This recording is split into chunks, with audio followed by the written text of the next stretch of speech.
A sloth, a donkey, and a curious human. Send a prompt and see what they're doing. One hits record with a question on his mind. Two brothers pick it up, see what they find. Corn takes his time, Herman's got the facts. Back and forth, they never hold back. My weird prompts, come on in, that's where we begin. My weird prompts, glad you're here. This episode was generated using artificial intelligence. Please verify facts. You know, Corn, this whole show runs on GPU compute, and we wouldn't be here without Modal. Seriously. And that's what powers all our text-to-speech. Everything you're hearing right now. They're an AI infrastructure platform. Developers use them to run GPU workloads in the cloud with zero infrastructure headaches. If you're building anything with AI, check them out. Modal.com. It is 9:30 in the morning on March 28, 26, and if you've been tracking the telemetry coming out of the Middle East over the last few hours, you know we just witnessed a tactical Rubicon being crossed. Within a 90-minute window, we saw Houthi cruise missiles clearing the Red Sea, Hezbollah launching high-volume salvos from southern Lebanon, and Iranian-backed units in Gaza engaging in synchronized harassment fire. Today's prompt from Daniel is about how Iran is actually pulling the strings on this multi-front orchestration, and how Israel's defensive doctrine has fundamentally shifted since 1948 to keep the lights on in a situation like this. Herman Poppleberry here. Corn, what we saw today wasn't just a bad day in the region, it was a demonstration of a vertically integrated military architecture. For decades, the axis of resistance was a loose collection of proxies with shared grievances. Today, it functioned as a single, distributed army. We are talking about a command and control, or C2, capability that spans 1,500 kilometers of operational theater. This represents the first true synchronized multi-front attack since the 1973 Yom Kippur War, but the speed of the coordination is on an entirely different level. It's wild because usually, when you have that many cooks in the kitchen, Yemen, Lebanon, Gaza, and Tehran, somebody burns the toast. But today, the timing was surgical. By the way, today's episode is powered by Gemini 3 Flash Preview, which is helping us parse through some of the data points on these launch windows. Herman, how does a regime under heavy sanctions manage to synchronize GPS-guided assets across 3 different sovereign territories without the whole thing collapsing into a chaotic mess? It comes down to a complete overhaul of their C2 layer. In the past, Iran would send a briefcase of cash and some crates of rockets and say, "Good luck, hit them when you can." Now, the Quds Force has implemented what essentially looks like a modern corporate enterprise resource planning system, but for kinetic warfare. They are using the NOR-2 satellite constellation for real-time reconnaissance. This isn't just taking pictures. It's providing the specific targeting data that allows a Houthi commander in Sana'a to time his launch so his missile arrives at the same moment a Hezbollah drone swarm is crossing the border in the north. But wait, Herman, how does that work in practice? If I'm a Houthi commander in a bunker in Yemen, am I literally looking at the same dashboard as a Hezbollah operator in a valley in Lebanon? That level of integration seems like it would require a massive amount of bandwidth that's easily detectable. You'd think so, but they've become incredibly efficient with the data packets. They aren't streaming 4K video back and forth. They are sharing target packages, tiny encrypted strings of coordinates and timing triggers. It's more like a multiplayer video game server than a traditional military radio net. If the game master in Tehran updates a target, every player in the network sees the update instantly. This is how they achieved that 90-minute window today. It wasn't just a coincidence, it was a scheduled event on a shared digital ledger. So it's not just a shared calendar invite. They are looking at the same map in real time. I remember in episode 941 we talked about the Houthi missile frontiers, but the evolution since then is staggering. They aren't just firing into the blue anymore. They are using encrypted mesh networks and, increasingly, AI-assisted attack planning tools that Iran started deploying in late 2024. The technical enablers are the real story. Iran has moved away from relying on vulnerable, centralized radio hubs. They've gone to distributed decision-making nodes. Each cell has a high degree of autonomy, but operates within a strict time on target window dictated by Tehran. They use encrypted satellite uplinks, many of which are piggybacking on civilian infrastructure or indigenous hardened systems, to ensure that even if Israel jams one sector, the others keep humming. This is how the Houthis were able to prep their launches today while Israel was occupied with a massive electronic warfare spike on the Lebanese border. Let's pause on that electronic warfare spike. Is that a standard part of the playbook now? Creating a noise screen in the north so the south can sneak a cruise missile through? It is a classic Maskirovka updated for the Silicon Age. While the Israeli electronic warfare suites were focused on deconflicting the massive signal interference coming out of Lebanon, which, by the way, included thousands of ghost signatures designed to look like incoming drones, the Houthis in the south were able to initialize their inertial guidance systems with much less scrutiny. It's a shell game played with electromagnetic waves. We saw a version of this in January 2026 during that coordinated drone swarm attack on Red Sea shipping. That was the dress rehearsal. Today was the opening night of the full production. You mentioned the Houthis. It's interesting that today was their first major hostile act since the current war's foundation.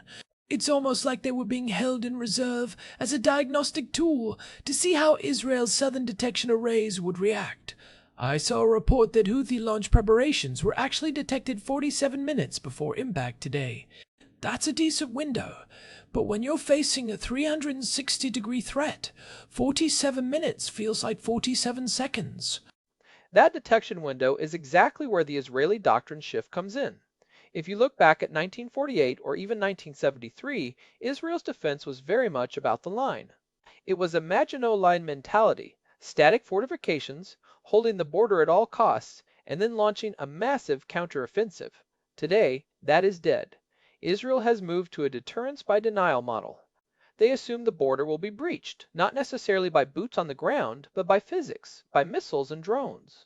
So instead of a wall, they built a shimmering curtain, as we called it, in episode 1093. But Herman, the math of today is terrifying. If you've got 400 missiles coming from the north and a dozen cruise missiles coming from the south, how does the system not just give up? I mean, I've seen my laptop freeze with too many tabs open. Surely David's sling has a limit. It's all about AI-driven threat prioritization. This is the secret sauce of the 2026 defensive posture. The system doesn't try to intercept every single piece of metal in the sky. It calculates the trajectory in milliseconds. If a rocket is heading for an empty field or the Mediterranean, the system ignores it. It only spins the expensive interceptors, the Tamir missiles or the Arrow 3, on threats that are projected to hit critical infrastructure or population centers. In February, we saw Iron Dome hit a 94% intercept rate against a 400 missile salvo from Lebanon. That's not just better radar, that's better logic. I want to dig into that logic for a second. How does the system decide what a critical target is in the middle of a saturation attack? Does it have a pre-programmed list, or is it learning on the fly? It's a bit of both. There is a static priority list, hospitals, power plants, air bases, but there is also a dynamic layer. For instance, if the system detects that a specific neighborhood has already taken a hit and the emergency services are active there, it might upgrade the priority of intercepting subsequent missiles heading for that same coordinate to prevent double tap strikes. It's effectively playing a game of Tetris where the blocks are falling at Mach 4 and the stakes are human lives. It's the ultimate prioritize your emails exercise, but with high explosives. I think for a lot of people, especially older Israelis who remember the existential dread of the 20th century wars, this feels like a flashback. In 48, you had 5 armies invading. Now you have one axis attacking from 5 directions. The geography hasn't changed, but the speed of the threat has gone from days to minutes. And the organizational adaptation is just as important as the tech. In 73, there was a massive failure because the intelligence was siloed. Today, the Israeli Air Force, the Homefront Command, and the Mossad are feeding into a unified data lake. When those Houthi launches were detected 47 minutes out, that data didn't just go to a general's desk, it went straight to the automated battery assignments for Arrow 2. This is the first time in history we've seen a nation manage a multi-front saturation campaign in real time without having to scramble every jet in the fleet. But let's talk about the cost, because this is where the denial doctrine gets expensive. An Iranian drone might cost $20,000 to build. An interceptor missile can cost $50,000 or even $1 million depending on the tier. If Iran can coordinate these attacks every Tuesday, does Israel just run out of quarters for the machine? That is the trillion-dollar question. It's why Israel is pivoting so hard toward laser-based defense like Iron Beam. Lasers solve the magazine depth problem because as long as you have electricity, you have bullets. But even without the lasers being fully ubiquitous yet, the shift to deterrence by denial means Israel is betting that by making the attacks ineffective, Iran will eventually stop wasting the resources. It's a battle of industrial capacity versus technological efficiency. But how close are we actually to the limit? We hear about these intercept rates, but we rarely hear about the inventory levels. Is there a scenario where the Axis just keeps firing until the interceptor warehouses are empty? That's the attrition trap. Iran knows that Israel's industrial base for high-end interceptors is sophisticated but slow. You can't 3D print an arrow, 3 missile in an afternoon. This is why the synchronization we saw today is so tactical. They aren't just trying to hit targets, they are trying to force Israel to check out its inventory.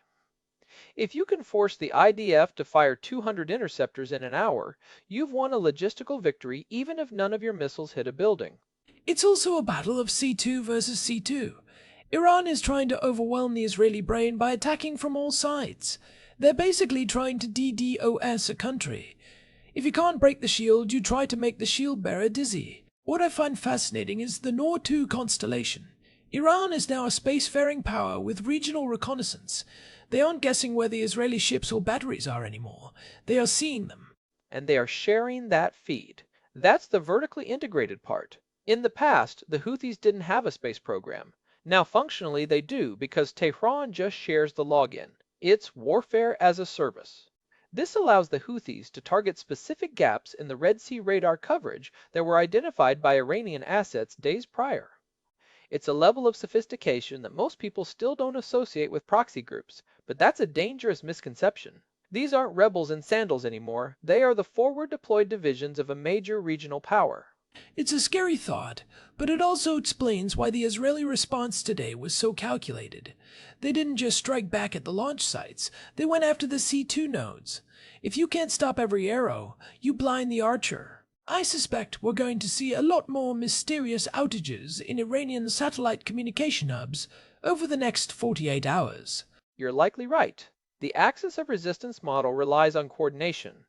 If you break the link between the Quds force in Tehran and the commanders in Beirut or Sana'a, the whole thing reverts to isolated, uncoordinated strikes which are much easier for David's sling to handle. The synchronization is the force multiplier. Without it, they're just firing expensive fireworks. Let's talk about that blinding the archer strategy. How does Israel target a C2 node that is essentially a decentralized mesh network? If there isn't one main headquarters to blow up, how do you actually disrupt the coordination? You go after the translators. Not literal people, but the hardware that translates satellite signals into actionable data for the launchers. Every drone swarm or cruise missile battery needs a gateway to talk to the Nord 2 satellites. If you can identify the unique electronic signature of those gateways, you can engage them with cyber attacks or kinetic strikes. Israel has been mapping these digital handshakes for years.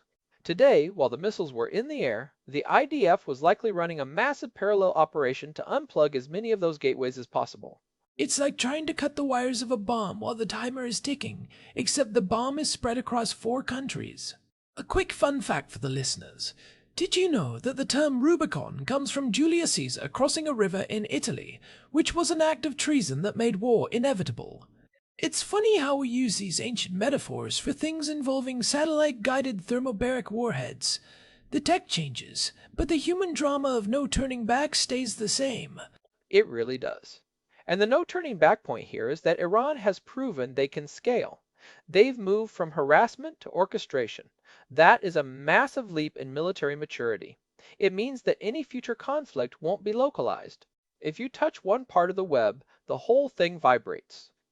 This distributed command structure means the proxy label is actually getting in the way of understanding the reality. It's a single, unified system now. So, what are the big takeaways for anyone trying to wrap their head around this? First, Iran has successfully turned a loose alliance into a synchronized system. Second, Israel's defense isn't just about better missiles. It's about a doctrinal shift from 1948's static defense to 2026's AI-driven prioritization. They've turned defense into a data science problem. And let's not forget the third takeaway, the magazine depth issue. The side that can produce the most stuff at the lowest cost usually wins a long war of attrition. Israel is winning the tech battle, but Iran is betting on the industrial math. If you can build 10 drones for the price of one interceptor, you have a mathematical advantage that eventually overcomes even the best AAI. Which brings us back to the lasers. If Iron Beam becomes the standard, that math flips back in Israel's favor. But until then, it's a very tense counting game. Erman, do you think we'll see a move toward more preemptive strikes now that the synchronization is so clear? If you know the Axis acts as one, do you have to hit them all at once? That is the most dangerous question of all. If Israel decides that the shimmering curtain isn't enough to guarantee safety, the only other option is to extinguish the fire at the source. That means hitting the production facilities and the C2 hubs inside Iran itself. That's the escalation ladder everyone is trying to avoid climbing, but today's events put us several rungs higher. For the listeners, if you want to dive into the technical side of how those missile salvos are calculated, definitely search the archive at myweirdprompts.com for satellite reconnaissance or check out episode 1201. We did a deep dive on the math of a 400 missile salvo that is looking very relevant today. We also have a great breakdown of the iron beam physics in episode 1152, if you want to understand why lasers are the infinite ammo cheat code of modern warfare. It's also worth looking at the Mesh Network episode from last year. We talked about how civilian tech is being repurposed for military C2. A lot of what we saw today, the way these units communicated, is built on the back of protocols originally designed for smart cities and autonomous delivery drones. The line between civilian tech and war machine is thinner than ever. It's a brave new world, or at least a very fast one. I'm just glad I'm a sloth and don't have to make split-second intercept decisions. I'd still be looking for my glasses while the missile was halfway to Tel Aviv. Well, luckily, the algorithms don't need glasses. But they do need a lot of GPU power, and they need human oversight to make sure the logic doesn't lead to unintended consequences. We're moving toward a world where the fog of war is replaced by a flood of data, and honestly, I'm not sure which one is harder to navigate. Speaking of which, huge thanks to Modal for providing the GPU credits that power this show. They make the heavy lifting look easy. Whether you're running a podcast or trying to simulate a complex defensive grid, you need that compute power. And thanks as always to our producer, Hilbert Flumingtop, for keeping the gears turning behind the scenes and making sure our own C2 doesn't collapse. This has been My Weird Prompts. If you found this dive into C2 architecture useful, leave us a review on your podcast app. It genuinely helps other people find the show and learn why the sky looks the way it does lately. We're living through a period of rapid tactical evolution, and we're here to help you make sense of it. We will be back soon with more deep dives. Stay curious and keep an eye on the telemetry. Later. This episode was generated using Gemini Flash 3. Text-to-speech engine was Chatterbox. Thanks for listening to us.